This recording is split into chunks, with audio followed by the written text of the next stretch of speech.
Welcome to Cultcha Shock TV. I'm your host Rory Beeforth. Here we're doing another spotlight on a Funko product you may not know. You definitely know Pop Vinyls. These are the ReAction figures.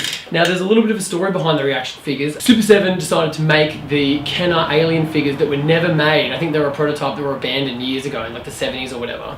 And Super7 decided to recreate those and make them, and Funko helped them by distributing them, and that's how we got our first ever ReAction figures, which I'm cutting to right now. Since then, they've teamed up with Funko and used their pool of licenses to create retro Kenner style figures of either classic movies, current TV shows, current movies, and all this rad stuff. So it's like you gotta look at it like a 40-year-old guy looking at through the eyes of a kid, you know what I mean? Like when he was a kid getting Star Wars toys in this kind of exact style, you know, like Han Solo didn't look like the toy, you know, he looked like just a really basic plain version of the toy. Kenner at the time in the 70s couldn't create toys to look exactly like their likeness. So they've kind of come up with these really basic sculpts, and that's exactly what Super7 and Funko are doing with these rad new versions of retro style things. I mean, if you were watching our show last week with the NECA toys, it's very hot right now to be doing stuff that's like, you know, retro inspired, especially Kenner inspired. I'm sure Kenner toys inspired a lot of people to get into the toy industry today.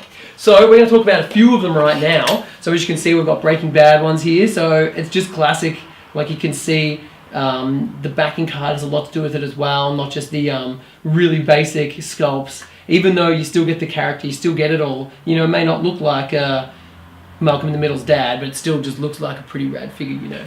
And then we've also got like, it works better, I feel, like for the classic movies. So with like the Boondock Saints, I mean, it's a movie that, geez, how old are the Boondock Saints? Were you even born when the Boondock Saints came out, Bella? Probably not. You probably weren't. Anyway, so you guys remember, that's Daryl Dixon right there. So before Daryl Dixon was famous, he was in the Boondock Saints. I'm sure people know that. Maybe it's just people like me. So when you're getting this like old school recreation of a movie that was, you know, years ago, and now you're getting like the toy version, it's almost like imagining what the toy would be like if you got one back then. But no one was going to make a toy of the Boondock Saints back then. It was a cult classic. It took many years for it to become as cool as it is now. This is probably one of the best examples, is the Karate Kid ones.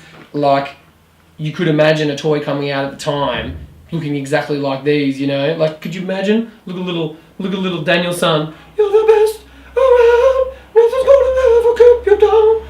And then bad guy Johnny Lawrence. Like, this is the kind of thing that's awesome, right? Like, if you were a dude collecting this kind of stuff as a kid, you would have like loved to have had these, but now you couldn't. But you can now. You can now thanks to Funko and Super7. What else have we got here? So it also, like I said, plays both ways. We're doing modern stuff too. So we've got Tomorrowland figures. There's a whole range of these ones as well. So even though it's a movie that we haven't even seen yet, the figures are out and they exist, and you can kind of enjoy these really not as handsome version of George Clooney figures as we would like. But that's the kind of fun of it. Another perfect example, I'm going to put this down. Another perfect example is the Big Trouble in Little China range. So again, there's a whole range of these Big Trouble in Little China ones. I don't know if you remember a couple episodes ago, I did talk about how cool Kurt Russell is. He is still cool. Thanks for that message, phone. It's about how cool Kurt Russell is. He's like, yeah, I also like Kurt Russell. So here's the Jack Burton figure and a Lopan figure. There's all the other characters from the Big Trouble in Little China out as well. So you can get the whole set, and you can, again, recreate what would be toys. That's the theme I'm hitting on this. It's toys you would have loved to have had back then. You couldn't, but you're getting them now. And you don't want articulation because that's for chumps. So here's them as well. And then another good example is the Fifth Element ones as well. Were you born when Fifth Element came out, Bella? I've seen it and I do love it, but I'm not sure if I was born then. I'm pretty sure you were. But there you go. So you got these classic, look at Ruby Rod. Look at that. Copy. So like again, it's this classic thing, like getting a Ruby Rod figure now with all its articulation stuff would be cool, but getting classic. And look at the cards as well. I don't think I'm doing the backing cards enough justice too.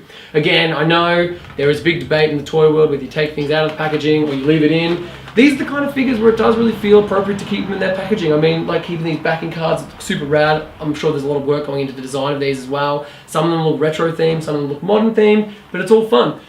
The thing is, were these here? That's it, no.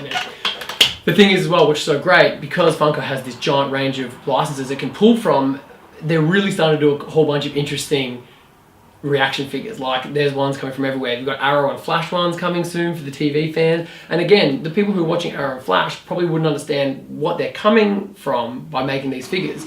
But I think there's going to be fans out there that either appreciate it, want to buy them, or want to buy them just for being Flash fans. So they make great gifts, they make great nostalgia pieces, they make good talking pieces. Why have you got this really old school looking toy on your wall? Well, you see, it's not actually old, it actually came out last year.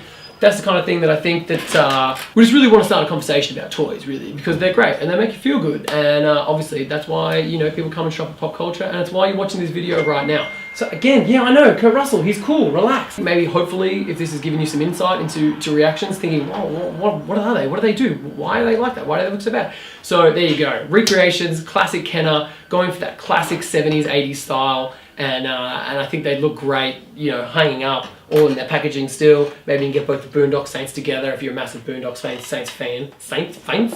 Boondock Saints fan. You know what I mean? And there's...